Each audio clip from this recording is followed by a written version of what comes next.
దక్షిణ ఫేసింగ్ వాళ్ళు ముఖద్వారాన్ని ఎక్కడ పెట్టుకోవాలి, ఎక్కడ పెట్టుకుంటే ఎలాంటి ఫలితాలు ఉంటాయి? చాలామంది కూడా ఈ విషయాలు తెలియక ఉచ్చ భాగాలు నీచ భాగాలు అని చెప్పి ముఖద్వారాలు ఏర్పాటు చేసుకుంటున్నారు.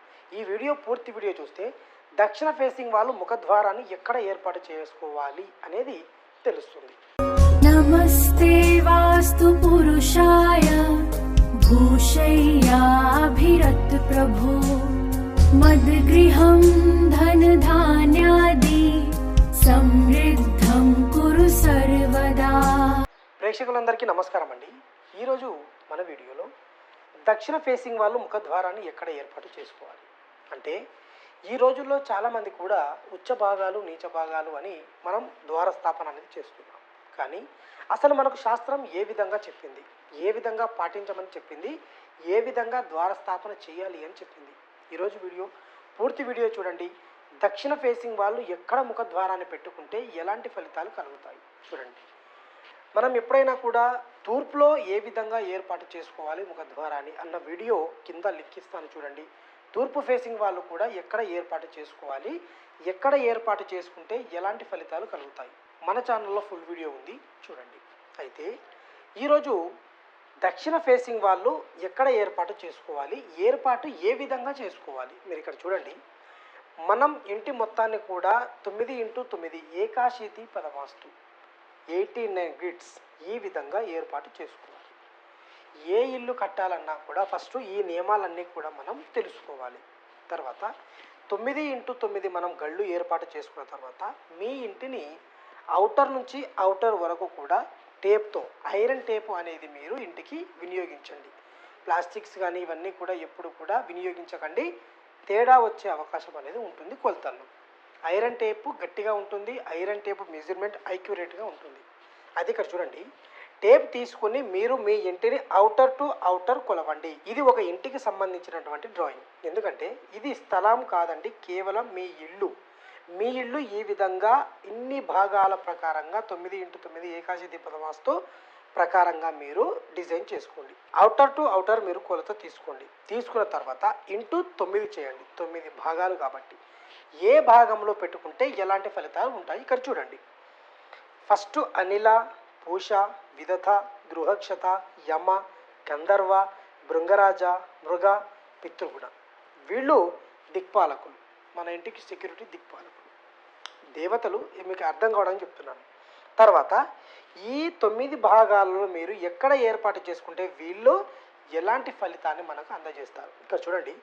దక్షిణంలో కనుక మీరు దక్షిణ ఆగ్నేయంలో ఫస్ట్ భాగంలో కనుక అనిల భాగంలో పెట్టుకుంటే యజమానికి నాశనం, యజమాని నాశనం అయ్యే అవకాశం అనేది ఇక్కడ మీరు ద్వారస్థాపన చేస్తే కలిగే అవకాశాలు ఉన్నాయి. తర్వాత రెండవ స్థానంలో పెట్టుకుంటే శోషణం, శోషణం అనేది ఈ ఇంట్లో ఉన్న వాళ్ళకు వర్తిస్తుంది. తర్వాత విదథ, మృత్యువు, ఏ టైంలో ఎప్పుడు ఏమయ్యేది కూడా తెలియదు. తర్వాత గృహక్షత, 4వ స్థానం. గృహక్షతలో ఏర్పాటు చేసుకుంటే సంపద వృద్ధి, సంపద వృద్ధి అనేది కలుగుతుంది. అంటే చాలా ఇండ్లలో కూడా సౌత్ ఫేసింగ్ పురాతన ఇల్లు చూస్తే ఈ 4వ స్థానంలో కానివ్వండి, 6వ స్థానంలో కానివ్వండి ఉంటాయి. లేదంటే సెంటర్ నుంచి మనకు 1 ఫీట్ కానీ 2 ఫీట్లు కానీ జరిపి మధ్య ద్వారాన్ని ఏర్పాటు చేయడం జరిగింది మన పూర్వీకులు. తర్వాత గృహక్షతలో ఏర్పాటు చేసుకుంటే సంపద వృద్ధి అనేది కలుగుతుంది. యమస్థానంలో చేసుకుంటే సర్వనాశనం. ఎప్పుడు కూడా ఇంటికి సెంటర్లో మీ ముఖద్వారం అనేది ఉండకూడదు. ఈ ఇంటి సెంటరు, ఈ ముఖద్వారం సెంటరు కనుక కలిసిందా సర్వనాశనం అనేది ఆ ఇంట్లో కలుగుతుంది.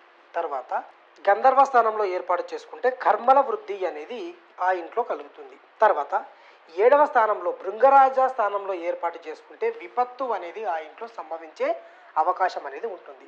ఆ తర్వాత 8వ స్థానంలో మృగ స్థానంలో చేసుకుంటే సస్యహాని, సస్యహాని అనేది ఆ ఇంట్లో జరిగే అవకాశం అనేది ఉంటుంది. లాస్ట్ కార్నర్లో పితృగుణ అనే స్థానంలో కనుక ఏర్పాటు చేసుకుంటే వినాశనం అనేది కలుగుతుంది. అయితే మీరు ఇక్కడ చూడండి, ఏ స్థానంలో పెట్టుకుంటే ఎలాంటి ఫలితాలు కలుగుతాయి అనేది మీరు విన్నారు.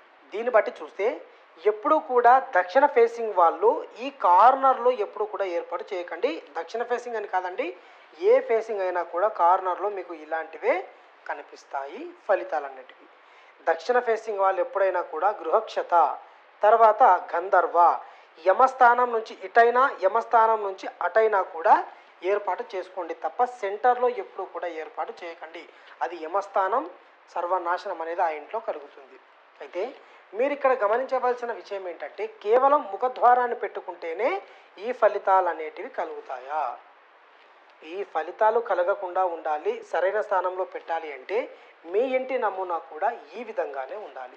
మీరు గృహాన్ని సరైన పద్ధతిలో కడుతున్నారా, శాస్త్ర ప్రకారంగా కడుతున్నారా అనే విషయం మీరు తెలుసుకోవాలి అనుకుంటే ఈ యొక్క స్థానం చాలండి.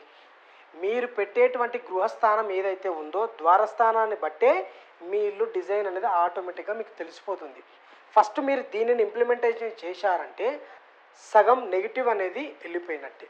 కాబట్టి మీరు దక్షిణ ఫేసింగ్ వాళ్ళు ఇవన్నీ కూడా ఆలోచించండి, ఇవన్నీ తెలుసుకోండి.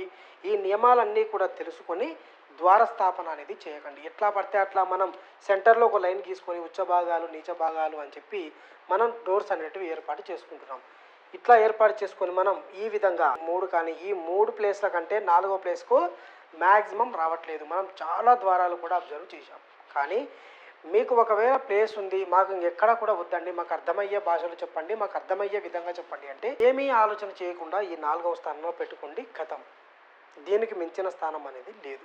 మాకు అర్థం కాలేదు, ఎందుకు కన్ఫ్యూజన్ అనుకుంటే 4వ స్థానంలో పెట్టుకోండి. కరెక్ట్ మేము అన్ని సూత్రాలు పాటిస్తాము అంటే చాలా కండిషన్స్ అనేటివి ఉంటాయి. కాబట్టి మీరు ఈ సూత్రాలన్నీ కూడా అర్థం చేసుకోండి, ఆలోచించండి. ప్రతి ఒక్క వీడియో కూడా చూడండి.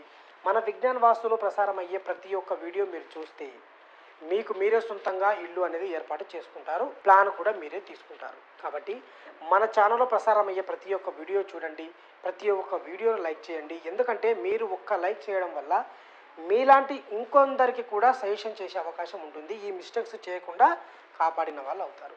చాలామంది కూడా దక్షిణంలో ముఖద్వారం ఎక్కడ పెట్టుకోవాలి అనేది తెలియక ఎలా పడితే అలా పెట్టుకుంటున్నారు. ఈ మిస్టేక్స్ అన్ని చేయకుండా కాపాడిన వారు అవుతారు. కాబట్టి ఈ మిస్టేక్ చేయకుండా మీరు గృహాన్ని నిర్మించండి, సరైన స్థానంలో ద్వారాన్ని ఏర్పాటు చేయండి, ఆరోగ్యంగా అన్యోన్యంగా ఉండండి. ఈరోజు చెప్పిన టాపిక్ మీ అందరికీ అర్థమైందని నేను అనుకుంటున్నాను. మరొక వీడియోతో మళ్ళీ కలుద్దాం.